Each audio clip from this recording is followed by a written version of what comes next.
Di Kekaisaran Swallow, kini Kaisar Verona berbincang dengan putri ketiganya yang bernama Yerona Felgrace. Melihat ayahnya yang memikirkan paman Demero, membuat Yerona menanyakan kondisi ayahnya. Kaisar Verona berpikir jika dirinya menyerahkan tahta ke Demero, akankah kekaisaran menjadi lebih baik lagi, dan hubungannya dengan kerajaan Tron juga ikut membaik. Tapi putri Yerona mengatakan kalau kekaisaran dipimpin oleh pamannya, maka rakyat Swallow akan menjadi lebih menderita lagi. Menyuruh sang ayah untuk jangan menyerah karena sang kaisar adalah harapan bagi rakyatnya. Mendengarkan putrinya membuat sang kaisar Verona menjadi lebih tenang, karena dari awal dirinya tidak ingin bertarung dengan siapapun. Tiba-tiba seorang prajurit datang dengan tergesa-gesa menghadap Kaisar Verona, mengatakan kalau sedang terjadi keadaan darurat saat ini, yaitu kerajaan Tron telah menyerang perkebunan milik pembuat roti dan telah mengeksekusi 1.000 prajurit penjaga perbatasan. Di kediaman First Mage Kekaisaran, kini Evergrande telah dihubungi oleh Master Magic Tower, yaitu Ian Dunpere, yang membuat Evergrande menanyakan apakah ada suatu masalah di Magic Tower saat ini. Kepala Tower mengatakan, selain kehilangan Evergrande yang sekarang bekerja di Kekaisaran, kini Magic Tower sedang kekurangan orang. Di sini, Kepala Magic menanyakan apakah Evergrande diperlakukan baik di Kekaisaran. Dirinya mengatakan kalau Evergrande salah mengira kalau Pangeran keempat akan mewarisi tahta, karena kandidat yang akan mewarisi tahta adalah antara pangeran pertama dan pangeran kedua. Saat mendengar hal itu, membuat Evergrande terdiam. Berpikir saat dulu dirinya bertemu dengan pangeran keempat, dirinya merasakan sesuatu dari pangeran keempat yang berbeda. Itulah yang membuatnya mendukung pangeran keempat. Di sini akhirnya Kepala Magic mengungkapkan niatnya, menawarkan kursi ketujuh Magician Thunder kepada Evergrande, karena Jack Stropus kini telah dibunuh. Mendengar perkataan Kepala Tower, Evergrande sangat terkejut mengatakan kalau itu mustahil. Bagaimana bisa seorang magician level master ke atas kini telah terbunuh? Itulah kenapa di sini Kepala Tower menawarkan kursi Thunder selanjutnya kepada Evergrande, mengatakan kalau mengambil tawaran ini akan lebih menguntungkan daripada berada di sisi pangeran keempat yang masa depannya belum jelas. Tapi Evergrande langsung menolak tawaran Kepala Tower tersebut, yang membuat Kepala Tower mengatakan pasti ada sesuatu yang lebih penting bagi Evergrande saat ini. Dan diduga tujuan Evergrande adalah untuk pergi ke ruang tahta asli milik Kekaisaran Avalon untuk mendapatkan batu Genesis. Evergrande terkejut karena Kepala Tower sudah tahu akan tujuannya. Di sini Kepala Tower mengatakan kalau tawaran tersebut masih terbuka untuk Evergrande untuk bergabung ke Magic Tower nanti. Dan sekarang dirinya meminta tolong kepada Evergrande untuk menyelidiki suatu hal. Mengatakan karena tujuan terakhir Jack sebelum terbunuh adalah menuju ibu kota Akadi. Dirinya meminta tolong untuk menyelidiki siapa yang telah membunuh Jack sebenarnya. Kini akhirnya Joshua telah sampai di depan gerbang Kekaisaran Avalon. Di sini Joshua tidak diperbolehkan masuk oleh kedua penjaga, karena menurut mereka Joshua tidak memiliki izin atau simbol yang membuktikan identitas keluarganya. Joshua mengatakan kalau dirinya datang untuk mendaftar dan mengikuti Bloody Battle of Bircher, yang seketika itu juga membuat kedua penjaga terkejut dengan perkataan Joshua, dan mulai tertawa karena menurutnya Joshua hanya bercanda kepadanya, menyuruh Joshua untuk balik ke rumah sebelum dimarahi. Kini akhirnya Joshua menggunakan daun ring miliknya, yang langsung merubahnya menggunakan armor keluarga Dukagnus, dan menyuruh mereka berdua untuk pergi melapor ke Kaisar. Dan Joshua mengatakan atas perintah Kaisar, kini Joshua von Agnus telah tiba. Pertarungan Bloody Battle of Bircher adalah sebuah pertempuran yang dimana diperbolehkan masyarakat maupun kesatria Avalon untuk bertarung, supaya bisa bergabung ke dalam Ordo Imperial Knights. Pertarungan tersebut dapat mencuri posisi yang lebih tinggi. Itulah mengapa pertarungan ini akan menjadi kejam. Jika seseorang berhasil mendapatkan rank tertinggi, maka dirinya bisa mendapatkan gelar bangsawan. Joshua berpikir kalau dirinya tidak membutuhkan gelar kesatria Imperial Knights, tapi dirinya harus mencapai posisi batalion ke-10 untuk mendapatkan posisi sebagai komandan batalion dan masuk ke dalam ruang harta kekaisaran, menganggap kalau gelar bangsawan hanyalah sebagai bonusnya. Di sini Joshua tidak sadar kalau dirinya sampai ke istana Brilliant Flower, tempat yang diingat Joshua di kehidupan sebelumnya. Joshua mengatakan apakah dia masih terjebak di tempat ini. Di saat Joshua hendak pergi, terdengar suara orang yang mengatakan apakah ada seseorang di sana. Dan ternyata orang tersebut tahu kalau Joshua ada di seberang. Orang itu memperkenalkan dirinya sebagai Carcerin von Britton dan meminta Joshua untuk mengobrol sebentar dengannya. Di sini Joshua teringat dengan masa lalunya saat pertama kali dirinya masuk ke istana sebagai tentara bayaran. Carcerin adalah orang yang pertama yang memperlakukannya dengan baik, yang membuat Joshua bersyukur bertemu dengan Carcerin sebelumnya. Kini Joshua memperkenalkan dirinya sebagai Joshua Sanders. Di Kekaisaran Swallow, kini sang kaisar menginginkan untuk menunda rencana penyerangan ke kerajaan Tron karena dirinya tidak tahu identitas musuh yang sebenarnya. Mendengar hal itu membuat Duke Albert tidak setuju dengan keputusan sang kaisar karena dirinya menganggap kalau bukti yang dibawa prajurit sudah cukup untuk membuktikan keterlibatan kerajaan Tron. Di dalam perbincangan, kini muncul seseorang yang mengatakan kalau para bangsawan yang hadir sangat bodoh sampai tidak mengetahui kondisi negara ini. Orang yang mengatakan hal itu adalah sang Pangeran Lucifer, salah satu dari anggota Nine Stark yang berasal dari Kekaisaran Swallow. Dan kini dirinya memberikan hormat kepada Kaisar Verona dan mengatakan alasan dia terburu-buru ke istana adalah karena para bangsawan yang tidak becus dalam posisinya.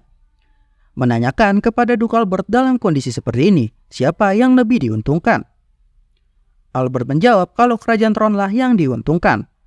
Mendengar hal itu membuat Pangeran Lucifer mengatakan kalau Duke Albert adalah orang yang bodoh. Dirinya mengatakan karena sekarang kerajaan Tron sedang fokus melantik raja barunya. Untuk apa kerajaan Tron melakukan serangan fatal yang akan merugikan negaranya? Di sini Duke Albert menanyakan jadi siapa yang telah menyerang kekaisaran jika bukan kerajaan Tron. Kaisar Verona akhirnya kini mengatakan kalau pihak yang diuntungkan dalam kejadian ini adalah Kekaisaran Avalon. Di istana Avalon, kini Kaisar Markus merasa kalau rencananya kini berjalan lancar dan menanyakan bagaimana kondisi Kekaisaran Swallow. Shadow mengatakan kalau Kekaisaran Swallow kini belum melakukan suatu pergerakan dan dirinya ingin memberitahu suatu kabar kalau dari yang dirinya dengar, Baron Vigo kini telah tewas. Di sini, Kaisar Markus mengatakan apakah Duke Agnus telah tahu dengan rencananya. Dan Shadow mengatakan kalau Duke Agnus tidak mengetahui rencana sang kaisar, karena Duke Agnus sedang berada di Aknadi saat kematian Viscount Vigo. Kini, Kaisar Markus menekankan apakah Shadow tahu identitas yang telah membunuh Viscount Vigo. Seketika itu juga membuat Shadow panik dan meminta maaf karena tidak mengetahui hal itu. Kaisar Markus mengatakan tidak apa-apa jika Shadow tidak tahu berita itu. Bahkan Duke Agnus tidak tahu meskipun kejadiannya tepat di hadapan mereka. Dan kini menyuruh Shadow untuk membuat permintaan pribadi kepada orang itu. Di sini Shadow akhirnya sadar akan sesuatu, yaitu Putri Viscount Vigo atau Anna telah mendaftar ke akademi, yang membuat Kaisar menekankan apakah Anna mendaftar ke kekaisarannya. Shadow membenarkan hal itu dan dirinya juga mengetahui kalau nama asli Anna ternyata Annabel Grace, yaitu anak dari Dracia. Kini di kediaman Duke Agnus, Duke Agnus melatih kesatria Chance untuk memperkuat diri, yang dimana Chance masih berusaha untuk mengalahkan Duke Agnus supaya menjadi kuat. Duke Agnus mengatakan kalau perjalanan kesatria Chance masih panjang untuk mengalahkannya. Di sini segala serangan yang dilancarkan Chance sama sekali tidak dapat menyentuh Duke Agnus. Tiba-tiba datang Baron Head yang menyapa Duke Agnus untuk memberitahukannya suatu hal yang penting. Mengatakan kalau Joshua kini sedang menuju langsung ke istana kekaisaran. Mendengar hal itu membuat Duke Agnus terkejut. Kesatria Chance ingin memanfaatkan momen tersebut untuk mengalahkan Duke Agnus. Tapi Duke Agnus sadar dan langsung menyerang Chance dengan sebatang ranting, yang langsung membuat Chance terpental jauh. Di sini Duke Agnus mengatakan kepada Chance, Joshua sudah membuat keributan besar dan sekarang pergi ke istana tanpa mengatakan apapun. Menanyakan tindakan Joshua kepada Chance sambil mengeluarkan auranya, yang membuat Chance panik karena sebelumnya dirinya anggap kalau ini hanya separik ringan. Tapi Duke Agnus mengatakan agar Chance jangan salah paham karena ini adalah permintaan tuannya. yang membuat Chance berpikir apa yang diminta Joshua kepada Duke Agnus sampai Duke Agnus menjadi serius untuk melawannya. Setelah terkena serangan dari Duke Agnus, kini kesatria Chance pun pingsan. Baron Head mengatakan agar Duke Agnus tidak melampiaskan amarahnya kepada orang lain. Di sini, Duke Agnus menanyakan bagaimana kondisi ke-12 keluarga bangsawan yang telah menerima pelajaran berat dari Joshua. Baron Head mengatakan dua keluarga yang lain tidak menunjukkan reaksi, tapi keluarga Vilas sepertinya akan mengirimkan surat keluhan kapan saja yang dia mau, karena Pangeran Veron berakhir terluka parah. Ada kemungkinan juga Marcurius Vilas akan mengumumkan perang wilayah dengan Duke Agnus, atau mendiskusikan masalah ini ke konferensi agung bangsawan. Baron Head berpikir kalau sampai hal itu terjadi, maka Duke Agnus harus menyelesaikan masalahnya dengan sebuah alasan, dan itu akan menjadi suatu penghinaan terhadap seorang Nine Star. Tapi Duke Agnus mengatakan kalau itu tidak masalah bagi dirinya, karena menurutnya Joshua tidak pantas dimarahi karena telah melakukan pekerjaan yang baik. Dan kini Duke Agnus berencana untuk mengurus masalah keluarga Vilas. Di sini Baron Head menyampaikan ada suatu berita lagi yang datang dari kediaman Duke Agnus, mengatakan kalau sang kaisar ingin melihat perkembangan Bubble, dan sekarang sedang menuju ke kekaisaran bersama Sir Clifton. Di perjalanan menuju ke kekaisaran, kini Clifton mengatakan kalau tidak lama lagi mereka akan sampai di istana kekaisaran, yang membuat Bubble sedikit khawatir karena dirinya tidak pernah ke kekaisaran sebelumnya. Clifton mengatakan kalau sang kaisar ingin melihat sejauh mana perkembangan Bubble yang dianggap sebagai seorang jenius di benua. Mendengar hal itu, kini Bubble terlihat sedikit murung karena mengetahui kalau dirinya sekarang bukanlah seorang jenius. Di sini, Clifton menyemangati Bubble mengatakan kalau dirinya akan selalu berpihak kepada Bubble dan memintanya untuk jangan khawatir. Kini Clifton terlihat seperti ingin mengungkapkan sesuatu kepada Bubble, membuat Bubble menyuruh Sir Clifton untuk segera memberitahunya. Sir Clifton menanyakan bagaimana jika ayah Bubble atau Duke Agnus bukanlah ayah yang sebenarnya. Seketika itu juga keadaan menjadi hening dan Bubble terkejut mendengar perkataan dari Sir Clifton. Tapi tiba-tiba Clifton mengatakan kalau dia hanya salah berbicara meminta Bubble untuk melupakan hal itu. Karena dirinya mengatakan kalau ada seorang prajurit yang memiliki kondisi seperti itu. Clifton berpikir kenapa dirinya mengungkapkan hal itu kepada Pangeran Bubble. Tapi kini Bubble melanjutkan pembicaraan, mengatakan kalau hal itu pasti akan merubah banyak hal. Walaupun itu mengejutkan kalau ayahmu sebenarnya orang lain. Tapi seseorang itu harus melakukan yang terbaik untuk memberi kebahagiaan. Mendengar perkataan Bubble yang sekarang sangat bijaksana membuat Sir Clifton cukup terkejut. Dan kini mereka semua melanjutkan perjalanannya ke istana kekaisaran. Sekarang kita ke Joshua dan Kaiserin von Briton.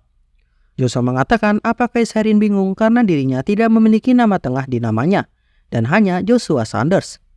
Tapi Kaiserin menanggapinya kalau nama Joshua adalah nama yang indah, karena nama Sanders adalah nama bunga yang hanya tumbuh di distrik benua timur. Dan bunga itu lebih indah daripada mawar, tapi bunga itu memiliki arti yang menyedihkan di baliknya. Joshua langsung memberhentikan ucapan Kaiserin dan mengatakan kalau yang bernasib tragis sekarang adalah Kaiserin. Dirinya berpikir tentang sang kaisar Avalon Marcus, seorang yang memiliki gelar Sovereign of Blood, seseorang yang naik tahta dengan cara yang kejam, karena semua keluarga yang menentangnya berakhir tewas di tangan Kaisar Marcus, sehingga dirinya bisa naik tahta. Semenjak itu tidak ada lagi saudara laki-laki yang mewarisi nama keluarga Briton, dan hanya kerabat jauh. Itulah mengapa karena tidak ada yang mewarisi nama keluarga Briton, maka terjadinya tragedi Briton. Demi memenuhi ambisi kaisar, sang kaisar menikah dengan saudaranya, sehingga menyebabkan Kaiserin terlahir dengan kondisi buta. Dan alasan kaisar mengawasi Kaiserin dan mengurungnya adalah karena Kaiserin memiliki mind eyes, yang membuat Joshua sangat sedih karena keadaan Kaiserin dan berpikir kalau dirinya tidak akan bisa menghadapi kenyataan itu. Di sini, Kaiserin dapat merasakan apa yang dipikirkan Joshua. Dirinya mengatakan apakah Joshua tahu sesuatu tentang dirinya, meminta Joshua untuk memberitahunya. Tapi Joshua hanya bisa terdiam. Tiba-tiba datang seorang pelayan bernama Ellen yang menanyakan kenapa Kaiserin menangis. Mengatakan kalau sudah waktunya Kaiserin kembali ke dalam istana. Di sisi lain, Joshua pergi dan berpikir ini bukanlah waktu yang tepat untuk bertemu Kaiserin, dan pasti dirinya akan bertemu lagi suatu saat nanti. Di kediaman Kaisar Markus, kini ternyata orang itu yang dimaksud oleh Kaisar Markus adalah Anna dan Dracia. Di sini Anna memperkenalkan dirinya sebagai Anna Valdres, anak dari Dracia. Kaisar Markus mengatakan apakah Dracia menyukai hadiah yang dikirim ke Kekaisaran Swallow. Tapi dari yang dirinya dengar kalau situasi tidak berjalan sesuai keinginan. Mendengar hal itu membuat Anna bingung dengan perkataan Kaisar Markus. Kaisar Markus mengatakan kalau rakyat di sana mengatakan jika Avalon memiliki Ordolphon Agus atau Duke Agnus, maka Swallow juga memiliki Lucifer. Dan di mana Kaisar Verona kini sudah tahu tentang rencana dirinya. Kini Kaisar Markus menanyakan kepada Anna apakah Dracia sudah punya rencana untuk menyelesaikan hal itu. Anna mengatakan kalau dirinya belum yakin dengan hal itu, yang membuat Kaisar Markus marah dan mulai menekan Anna. Tiba-tiba, kini Kaisar Markus mengeluarkan auranya, dan seketika itu juga membuat Anna berteriak kesakitan karena menahan aura Kaisar Markus. Kaisar Markus mengatakan setelah datang ke sini, kau tidak yakin dengan keberhasilan rencana ini. Padahal sebelum dimulai, kalian sangat yakin rencana ini akan berhasil. Dan kini dirinya menanyakan kepada Anna, kenapa Anna berani bertindak sebagai mata-mata di Kekaisaran Avalon dan pergi ke akademi. Di sini sambil menahan aura Kaisar Markus, Anna meminta maaf dengan apa yang dilakukannya sebelumnya. Yang membuat Kaisar Markus mengatakan kalau persyaratan sebelumnya akan diubah. Daripada memberi gelar Markurius, dirinya akan memberikan gelar Duke kepada Dracia. Karena pertaruhan uang kepada permainan yang tidak dapat diprediksi merupakan jalan menuju kehancuran. Yang membuat Anna berpikir kalau Kaisar Markus sebenarnya adalah orang yang kejam dan gila. Menganggap semua pertarungan yang terjadi adalah sebuah permainan dan hiburan bagi dirinya. Kini Anna mengatakan kalau ayahnya tidak yakin menerima persyaratan itu. Tapi sang Kaisar mengatakan untuk jangan khawatir. Dan beritahu Dracia karena rencananya gagal, kini dirinya harus menyiapkan rencana baru, yaitu Meteor. Oke semuanya, sampai di sini dulu pembahasan kita kali ini. Dari cerita kali ini, kita mendapati dua kejadian yang masih janggal. Yaitu siapa ayah dari Pangeran Bubble sebenarnya, dan apa yang dimaksud dengan rencana Kaisar selanjutnya. Jadi ditunggu aja karena ceritanya akan makin seru untuk kedepannya. Terima kasih buat kalian yang sudah mensupport dan menonton sampai akhir. Jangan lupa di like dan komen videonya supaya jadi tahu kalau kalian masih menunggu uploadan terbaru dari pembahasan ini. Oke, sampai jumpa di video selanjutnya. Sehat selalu. Bye-bye.